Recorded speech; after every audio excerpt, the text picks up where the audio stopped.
Basi wenzangu ambaye wako hapa mbele, viongozi wa hii mwendo ambaye tumeanzisha siku ya leo, niko na furaha tele. Nilisema siwezi kuachwa nyuma, na mimi ningependa kuambia kitu kimoja. Niwaambie, niseme, msifikirie kwa sababu Deputy President anatoka bonde la Ufa hakuna masafaras huko. Huko ndio kuko na masafaras wengi.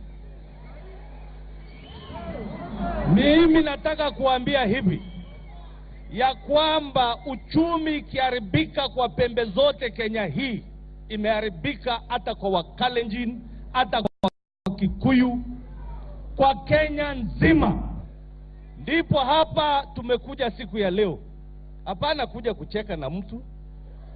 Hapa tumekuja kuambiana ukweli. Na mimi ningependa kuwashukuru kila mmoja wenu ambaye amechukua jukumu kuja hapa. Kwa sababu kama Mkenya, usipochukua jukumu ya kuhakikisha ya kwamba nchi yako iko mikononi mwako, utakuja kuulizwa ulikuwa wapi ukiona uchumi ya Kenya ikisofika. Ndio mimi naambia nyinyi, na tumekuja hapa kwa sababu nia yangu ilikuwa ni twende barabarani tena mara ya pili.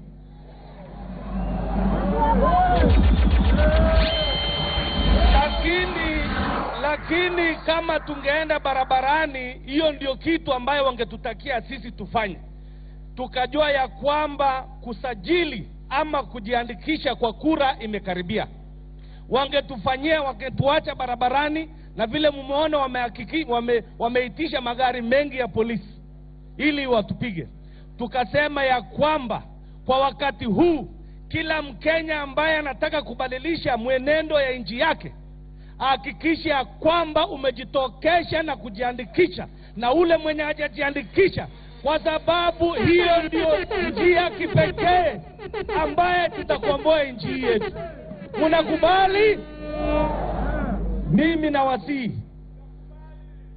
Mimi nawasihi mkitoka hapa, muende muhakikishe ule mtoto wako ama ule jirani wako ambaye hajajiandikisha kuwa mpigaji kura. Hakuna haja hapa tuseme na siku hiyo hautapiga kura. Tunataka kurudisha Kenya kwa wenyewe, hapana kwa jamii mbili.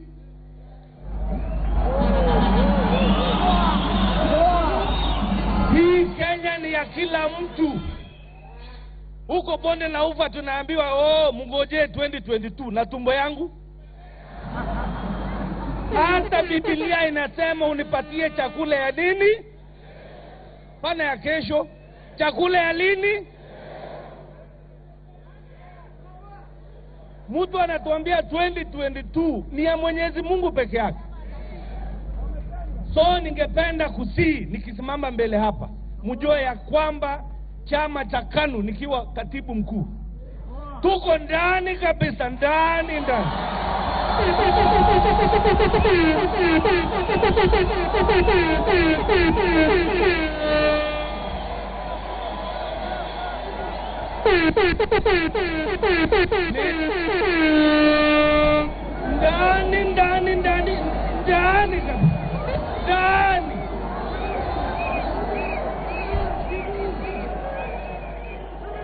Mimi ningependa kuwasihi kwa siku hii ya leo, na tukiwa hapa, unajua sisi viongozi tunakuanga na ile about me. It's about Kenya now. I want to urge you gentlemen who are seated here, and I'm honored to be here also. Let us put this country above our individual interests. Because the moment we say it is that and that, we have lost the plot.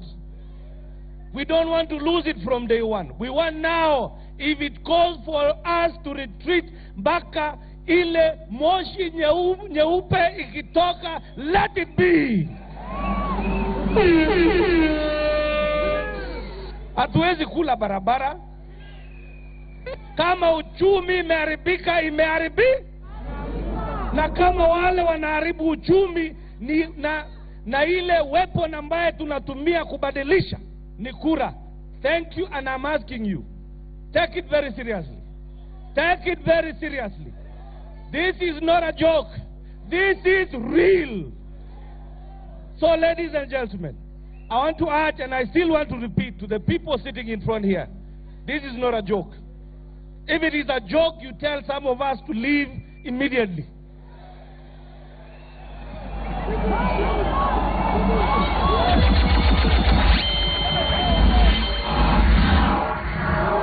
If you love this country more than yourself, and you have called and you have been called to be a leader, this is the time you've been called. This is the hour that you should respond to the call of the sufferers. And the sufferers are everywhere. The sufferers are everywhere. Every corner of this country you'll find the sufferers of this nation. And we are called upon, ladies and gentlemen, leadership.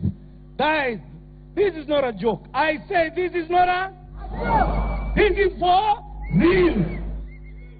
The beam! The beam! The beam! The beam! Tingisa, tingisa, tingisa, tingisa, tingisa, tingisa, tingisa, tingisa. Tingisa, tingisa, tingisa, tingisa, tingisa. Tingisa, tingisa, tingisa. Tomo! Tomo!